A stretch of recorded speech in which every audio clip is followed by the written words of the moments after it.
Bonjour à toutes et à tous, très heureux de vous retrouver pour ce 6e numéro déjà de WooZoom Volleyball. On suit les playoffs bien sûr en Belgique depuis le début, le Final Four et on en est à la 5e journée qui a été disputée et on a eu quand même quelques surprises dans ces rencontres.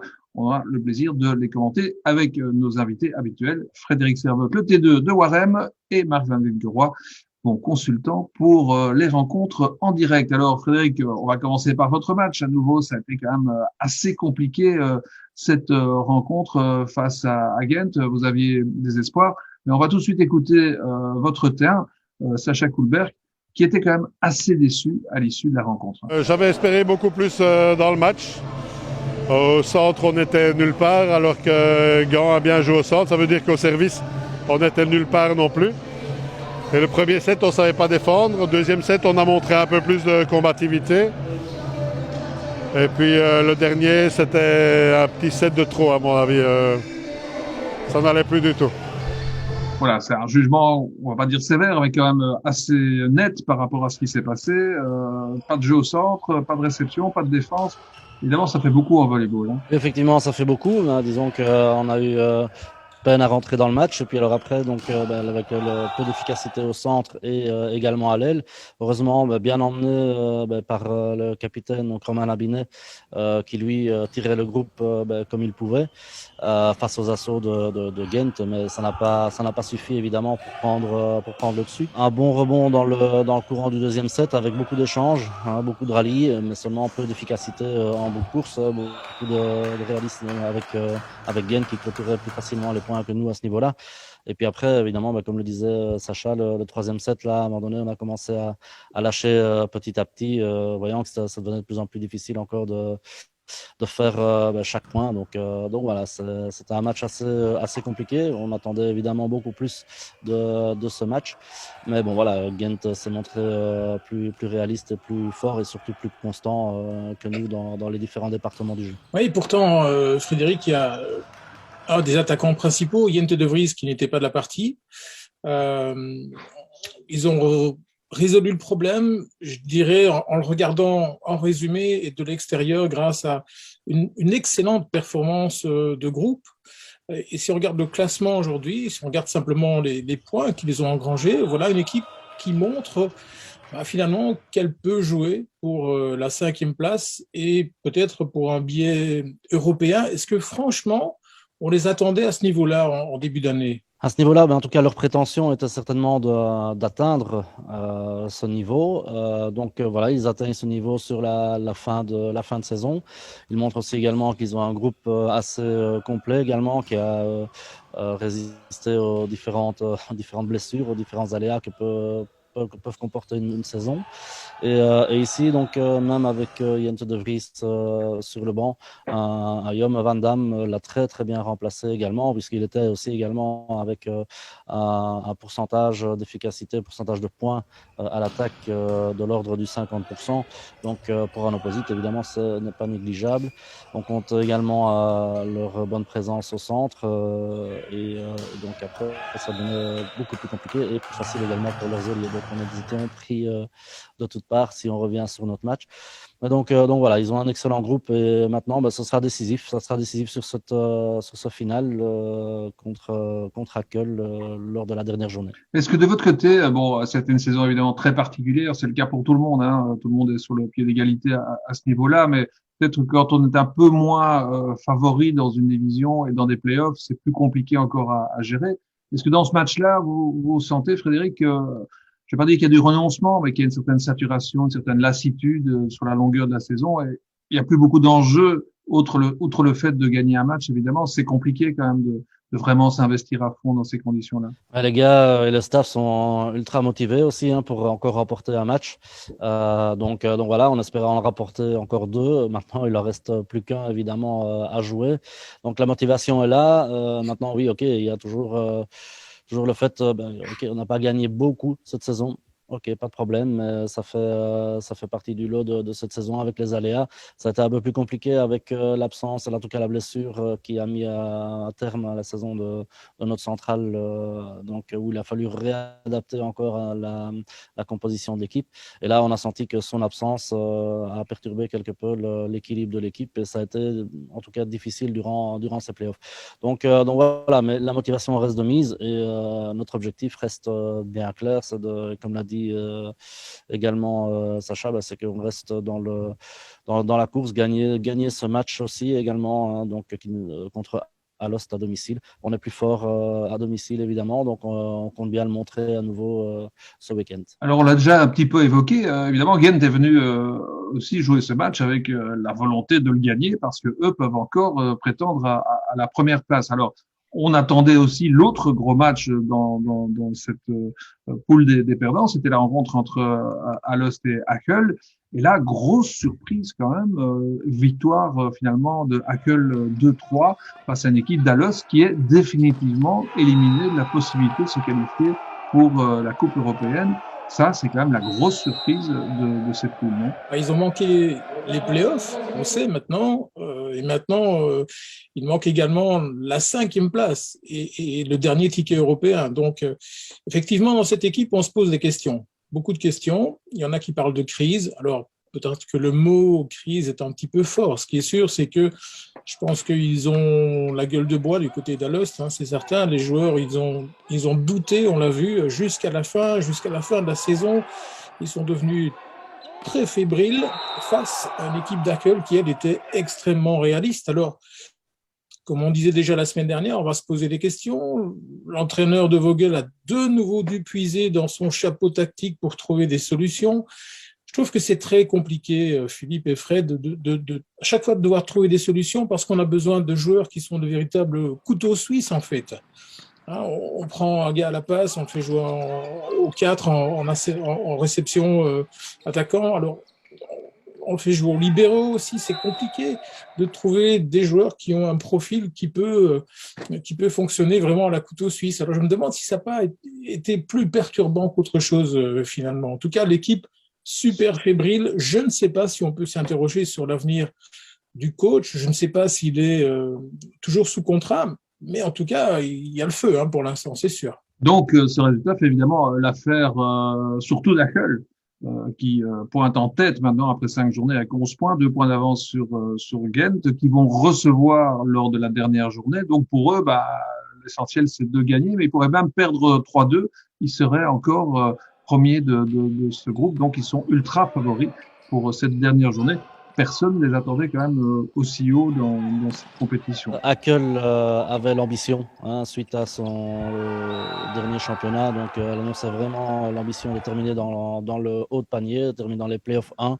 Il a effectué évidemment une très belle saison la saison dernière. Le groupe était assez stable, c'était même renforcé.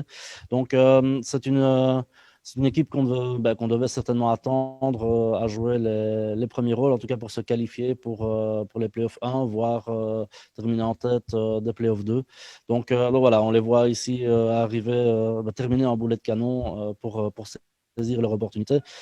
Donc voilà, moi je trouve que c'est pas vraiment une surprise, mais plutôt une confirmation de leurs ambitions. C'est une équipe, il y a eu beaucoup d'équipes avec des problèmes dans ce championnat, mais c'est aussi une équipe qui a dû faire face à pas mal de blessures, mais c'était en début de saison. Ils ont perdu pas mal de points très précieux. On les a un petit peu oubliés, mais l'entraîneur était confiant. Jan Mertens a dit qu'ils n'ont atteint leur véritable niveau que vers la fin du championnat, qu'en fin de saison régulière.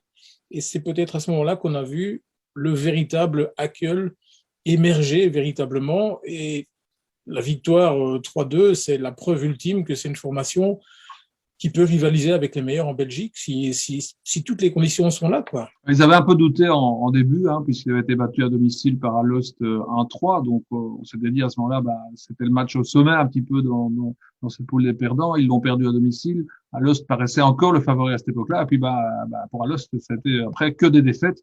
Donc, forcément, Hakel a su en profiter, comme vous le dites. Ils ont trouvé le niveau nécessaire pour atteindre cet objectif. Alors, du côté des 4 premiers de ce Final Four, celui qu'on suit avec des matchs en direct. On était à Menon à nouveau ce week-end, Marc, et on a vu Menon terminer un petit peu en roue libre malgré tout cette compétition, puisqu'ils n'ont plus rien à espérer au niveau des 2 premières places face à une équipe de Leuven qui a confirmé qu'elle était malgré tout la plus faible de ce groupe.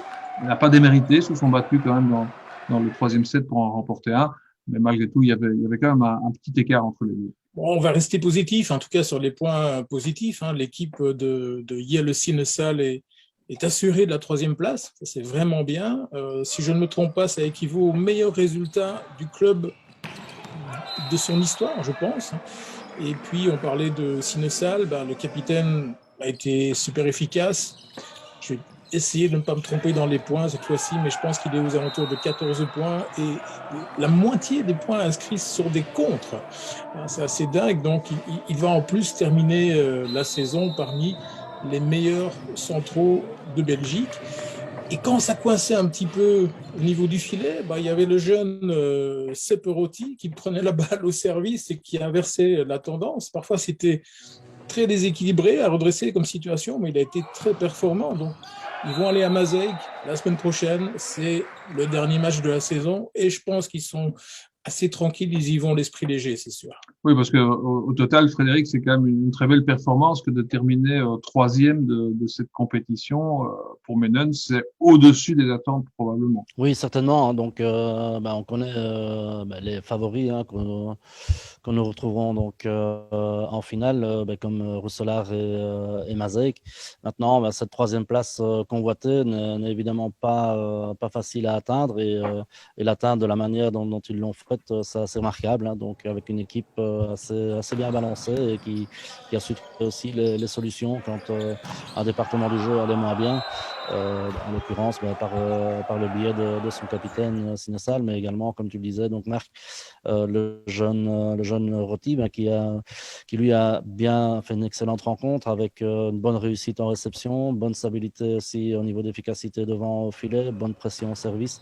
Donc voilà, c'est un bon équilibre qu'ils ont trouvé et ça durant toute la saison. Ils ont pu se reposer sur les qualités de différents équipiers du groupe. Donc voilà, c'est une place amplement méritée pour l'équipe de Menon. La prolongation du contrat de l'entraîneur de Pesteleu est également une bonne chose pour le club. Je dirais que la stabilité est assurée. Il y a peut-être un point d'interrogation, c'est à vérifier, c'est une rumeur. Peut-être que Fred, tu as des infos là-dessus, mais il semblerait que Colson soit en partance, en tout cas il est courtisé par d'autres clubs. Donc voilà, c'est quand même une pièce importante du club qui pourrait basculer, qui pourrait aller ailleurs, à confirmer évidemment, mais sinon, quelle belle saison, quelle belle stabilité effectivement. Ouais. Oui, et à noter aussi que le capitaine a évidemment prolongé, et là on parle de stabilité, puisque je pense que si mes souvenirs sont bons, donc il a commencé dans le club de Menon. Ou pas loin. Donc voilà, je pense que c'est sa 16e saison sur le club. Donc belle stabilité et aussi bon leadership sur le jeu. Donc c'est assez remarquable à ce niveau. Alors, la dernière rencontre de ce dernier week-end, c'était le choc déjà entre Roulers et Maaseik, les deux débutons les finals au mois d'avril. Alors, un choc, oui, mais enfin, n'était pas totalement décisif, sauf que se jouait encore la première place, donc la possibilité de commencer ces finals à domicile, ce qui peut être important, qui n'a pas toujours été, mais malgré tout, c'était un objectif. Et la surprise, on s'attendait à nouveau à un match très serré entre ces deux-là, comme c'est toujours le cas. Cette fois-ci, pas. 3-0 sec, sans grosse discussion, 25-23, 25-23 dans les 2 premiers sets, et puis 25-18 dans le 3e. Difficile de penser que Maaseik a baissé les bras. C'est quand même un peu une surprise de voir un score aussi net en faveur de Roeselare. C'est un match où les détails ont fait la différence, quand on voit les 2 premiers sets en tout cas. Donc 3-0 pour le clan Van Menegal. Je pense que si on regarde bien les fins de set, l'entraîneur a fait les bons remplacements au bon moment. Il a eu du pif aussi. Et puis, il a pu compter sur un attaquant qui était en grande forme, le grec qu'on aime bien, Frakos. Il a été très convaincant, il a été saignant. 12 sur 16 à l'attaque. Ça fait un bon 75%, me semble-t-il, face quand même à des bloqueurs comme Stahl. Donc, c'est quand même très impressionnant. Et il a été élu joueur du match par Banks. Donc, intéressant à suivre. Oui, il y a une performance en tout cas qui permet sans doute à Rousselard de bien entamer, enfin il y a encore un match à jouer, hein, mais déjà bien entamer en mettant, comment dire, une petite claque à l'adversaire qu'on attend pour les finals. Qu'est-ce que vous en pensez, Fred? Oui, effectivement, donc c'est un positionnement intéressant et surtout avant le sprint final, montrer, prendre un avantage certainement psychologique par une victoire, ça reste toujours intéressant. Le gain du terrain aussi. Donc voilà, ça pourrait être décisif dans le compteur au final. Donc voilà, je trouve ça vraiment ouais, bien joué de leur part sur cette rencontre également. Maintenant, une finale reste une finale. Et donc, nous réserve également d'excellentes surprises, certainement, face à deux équipes en top forme. Cela dit, il reste malgré tout une journée à jouer, donc c'est pas encore mathématiquement fait pour Rousselard, puisque s'il perd 3-0 et que Mazej gagne 3-0 à domicile face à Menen, ce serait Mazej qui serait premier à l'issue de ces rencontres. Mais enfin, Rousselard se déplace à Leuven, c'est peu probable quand même qu'il soit battu 3-0 ou 3-1 là-bas. Mais c'est quand même le match que nous allons faire ce week-end pour terminer cette première phase, ce Final Four. Et j'aurai le plaisir de le commenter en votre compagnie, Fred. Qu'est-ce que ça vous fait d'être le consultant sur cette dernière rencontre? Vous changez un petit peu de rôle pour ce dernier week-end. Oui, en effet, c'est avec grand plaisir que je partagerai ce moment volet avec vous, Philippe. Donc voilà, ça fait une autre casquette, hein, c'est différent, mais ça reste un super moment volleyball à partager ensemble avec les téléspectateurs.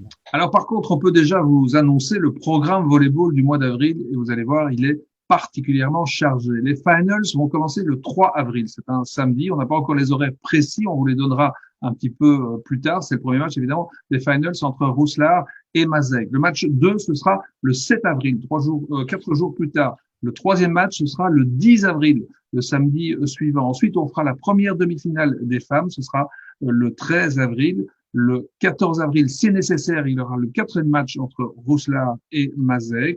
Le 15 avril, on aura la deuxième demi-finale femme, pardon.